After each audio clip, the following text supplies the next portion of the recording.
أو لذي غرم مفضع أو لذي دم موجع. This hadith is pertaining exactly al-gharimin. He said sallallahu alayhi wa sallam that the sadaqah or asking for sadaqah is only justified by for three reasons with regards to debt. Number one is the faqrin mutqa', one who is troubled by poverty. He is really broke. أو لذي غرم مفضع, severe poverty, the first one. And the second one is one who stood surety or is a guarantor of a debt of others, and he is in a severe financial conditions. And the third, أو لذي دم موجع. Dam means the blood money. That, you know, الدية على العاقلة. Somebody accidentally killed somebody, or the murdered person accepted the blood money instead of al-qasas. So if he does not have, we go to his family members and we start collecting the diya. Right? Somebody volunteered to guarantee the diya, for instance, in order to resolve the situation, or he has to pay and does not have. So in this condition, we can help him out from the zakah, as the Prophet sallallahu alaihi wasallam, and no doubt this is considered as makarim al-akhlaq, or the perfect manners that Islam came to perfect. When we see somebody who is super nice, who tried to resolve the situation by saying, I guarantee that much money, I will pay it. Even if he's rich, we're encouraged to help him out, whether through voluntary charity or the mandatory alms. Okay, so now we've gone through 6 categories now. Correct. Okay, so now next category is maybe one that many people have heard of, but maybe not understood. Is the one, shall we say, fi sabilillah, as it put down, Shaykh? Exactly. وَفِي سَبِيلِ اللَّهِ. The word fi sabilillah is very common and known to every Muslim from different mother tongues and backgrounds. We know fi sabilillah means for the sake of Allah. So anything that leads to the pleasure of Allah subhanahu wa ta'ala is called fi sabilillah, for the cause of Allah, in the cause of Allah, whether through ilm or amal, through knowledge or action. Action, for instance, jihad. Jumhurul ulama, the vast majority of the scholars, are of the view that the word fi sabilillah here is pertaining jihad, fighting for the sake of Allah. And once again, I'm not hesitant nor reluctant to say jihad, because we explained repeatedly before on our screen that jihad means to fight for the sake of Allah in a Muslim army, to protect the Muslim state against attacks of the enemies, and to protect the deen and the religious practices of minorities. Like every country, they have their own army. Nobody objects to that. As a matter of fact, modern civilizations and contemporary big countries use prohibited weapons. Islam does not allow that under any circumstances. So Islam is the most civilized religion when it comes to war, or constitution, or bylaw at all, because it imposes on Muslims certain etiquettes and manners even at the time of war and on the battlefield. So anyway, the mujahideen, those who are enrolled in the Muslim army and do not have a fixed salary from the state, they're volunteers, they are eligible and entitled to receive from the zakah fund. By them, in the past it was horses. Now whatever machines or weapons, cannons, planes, tanks, any weapons that is needed for the battle, and building any facility that is needed to make their goal achieved, such as military hospitals, paving roads, not for commercial purposes but for the military. So anything that is military for the Muslim state can be supported from this category of fi sabilillah. We can broaden this category to cover, as I said, anything that leads to the pleasure of Allah subhanahu wa ta'ala, either through ilm or amal. Sending the dua to non-Muslim countries in order to preach Islam, clarify to people the truth about the deen, and unveil the reality of Islam, invite them to enter Islam, refute misconceptions, require armies of dua, require many, many dua. So we can fund them from the Zakah fund. We need books, materials, software, computers, buildings. So anything that is needed for da'wah in a non-Muslim society can be also supported from this masraf of fi sabilillahi azza wa jal. When we go to perform Hajj, that's called fi sabilillah, right? Yeah. But can we pay somebody from the zakat to perform Hajj? No. Because Allah subhanahu wa ta'ala said, وَلِلَّهِ عَلَى النَّاسِ حِجُّ الْبَيْتِ مَنِ اسْتَطَاعَ إِلَيْهِ سَبِيلًا. If you cannot afford it financially, you're exempt. You don't have to perform Hajj. So similarly, the zakah is not to be paid to a person in order to perform Hajj. So we do not confuse the issues. We broaden that category to cover anything that fi sabilillah, schools that will spread the religious knowledge in non-Muslim societies, will pay the teachers who do not or cannot afford the means of livelihood in order to teach people righteousness and the Quran and the deen.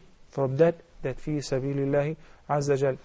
Support the students and pay tuitions for students who cannot afford the means, and buying them books and making their life of seeking knowledge easy for them. That is fi sabilillahi azza wa jal. So if somebody devoted himself to learn a particular branch of religious knowledge, he wants to be a scholar of fiqh, so he dedicated his life and time for that, he is eligible to take from the zakah as fi sabilillah. Somebody dedicated himself for worship, he's in i'tikaf 24/7 and he's making dua for us. That is fi sabilillah, but for himself, not for the ummah. So he's not eligible nor entitled to receive fund from the zakah fund unless if he is poor. Then it comes into the other category. Into al-fuqara or al-masakeen. And we did speak in details before that Islam encourages us to go to work and produce and benefit others. In one hadith, and Nabi sallallahu alayhi wa sallam said, المؤمن القوي خير وأحب إلى الله من المؤمن الضعيف. A strong believer is dearer and more beloved and nearer to Allah than a weak believer. Strong in what sense?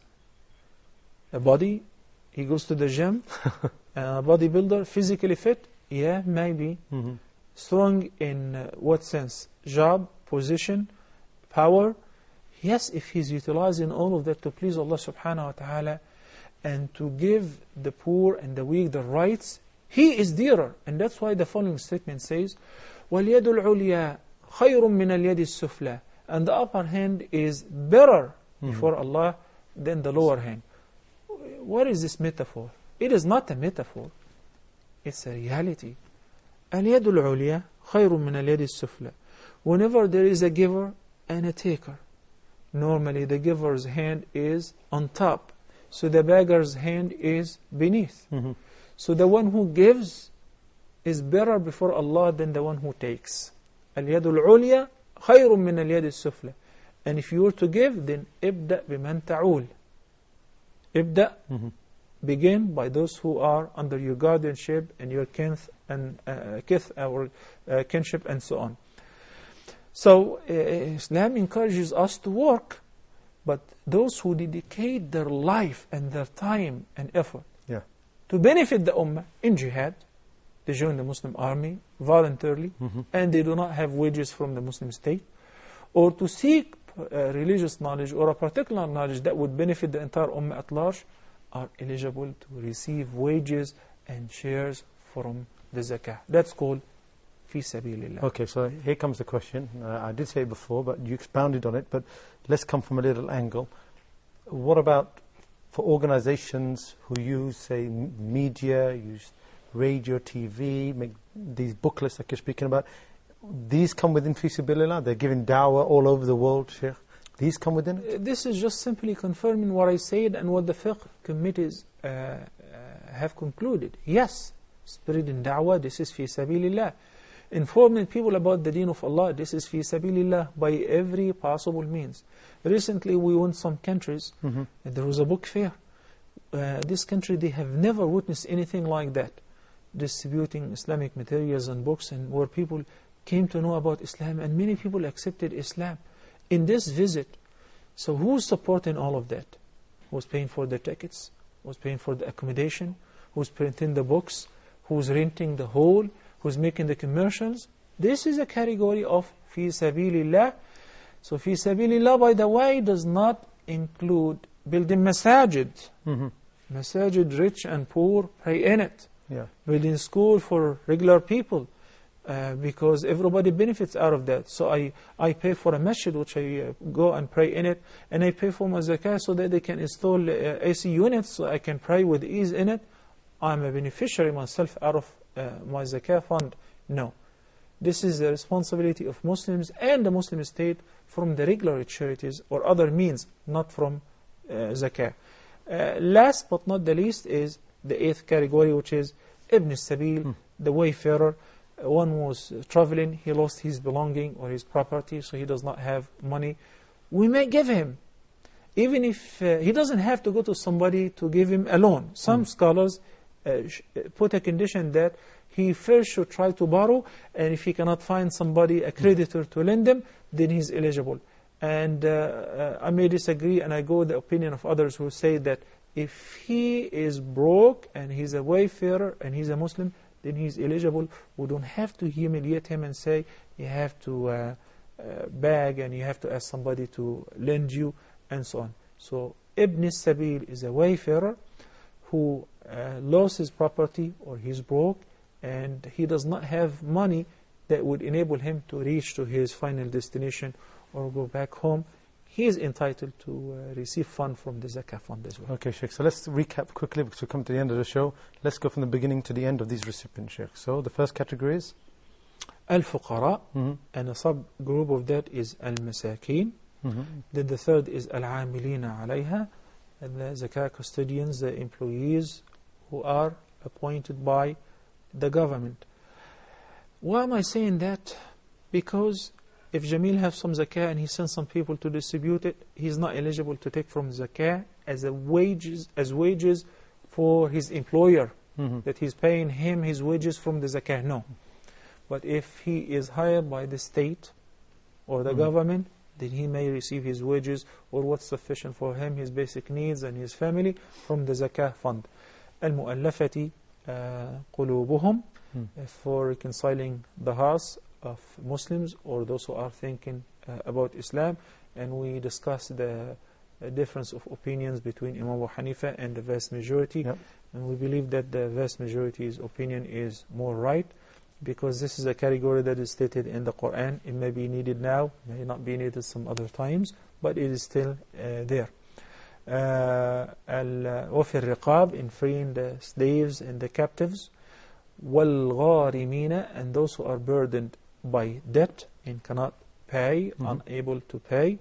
وَفِي سَبِيلِ اللَّهِ, for the sake of Allah, in the cause of Allah, mainly in jihad, the Muslims army, and anything that leads to spreading the deen or informing people about Islam, refuting misconceptions through da'wah, for instance, and ad-du'a. And the 8th category is Ibn Sabil, the wayfarer.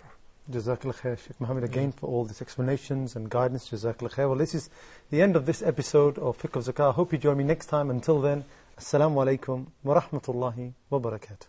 Give a little of yourself, cure your greed, purify your wealth. Look around at where you live, look at all the good you have to give. Give a little of yourself. There's a hand somewhere to hold, a mouth to feed. There's so much that we can do for so many who are in need. Give our time, give our wealth, give our love, give ourselves. Know Allah sees each and every hidden deed.